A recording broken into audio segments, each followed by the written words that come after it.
Trestini, ci sono dei cantieri che si sono fermati o si stanno fermando per questa congiuntura? Stiamo tutti rallentando le lavorazioni dove è possibile, non iniziamo nuovi investimenti perché siamo in un momento di completa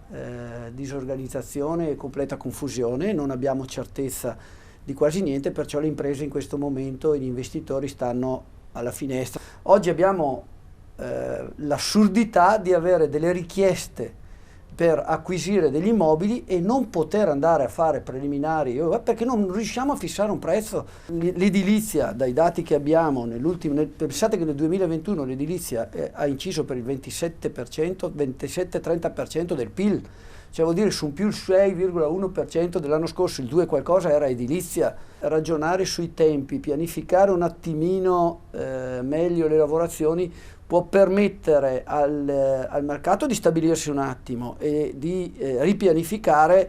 per avere un periodo un po' più lungo, sicuro di dove possiamo e per rispondere alle esigenze delle persone che vogliono sia ristrutturare quei bonus ma anche investire sulle nuove costruzioni.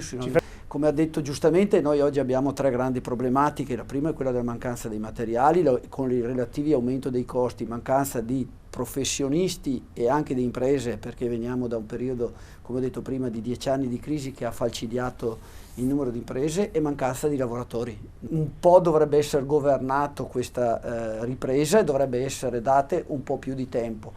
perché altrimenti, ed oggi lo si vede in maniera esponenziale, noi siamo soggetti a delle speculazioni anche sull'aumento dei costi, perché non dobbiamo nasconderlo, è vero che c'è un aumento delle materie prime, è vero che c'è una carenza di materiale, ma c'è anche una grande speculazione sulla disponibilità e, come ha detto prima, qualcuno ci sta guadagnando bene nelle parti più alte delle filiere.